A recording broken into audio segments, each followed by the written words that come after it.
business editor Richard Southern is here now, and we're seeing AI taking over everywhere. Could the drive-thru be next? Hey, Erica. Looks like it. Wendy said today that it's going to start using an AI chatbot at the drive-thru. So when you pull in to order your, Wendy's baked potato or what have you, you could soon in the future be talking to a computer as opposed to a human being. The fast food company claims that the system will be as natural as talking to a human employee. If you've tried out the Chat GPT, it can be a lot smoother than the systems in the past.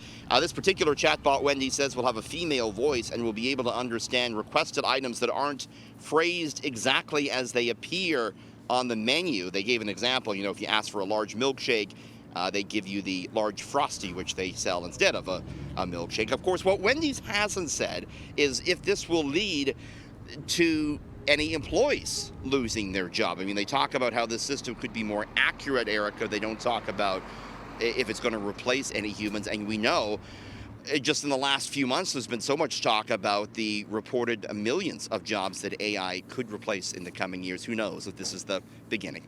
It's quite astonishing how quickly AI has taken over so many aspects of our lives. Okay, Canada's oldest retailer is announcing more layoffs, Richard.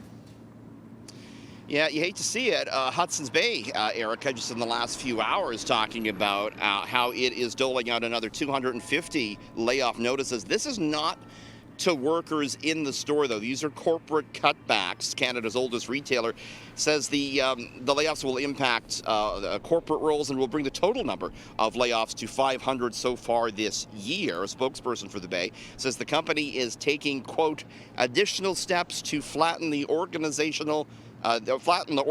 and streamline operations as the retail sector continues to face headwinds. So that's kind of a nice way of saying that, hey, things still aren't going very well in the brick and mortar retail space, and we got to act. We know, Erica, how troubled department stores like the Bay have been lately, don't we? All right. And finally, there's plenty of uncertainty on the markets right now, and it's all tied to U.S. politics. Hard to believe, Erica, that the United States could default on its debt. But that is now an increasingly likely possibility, according to the experts on Wall Street.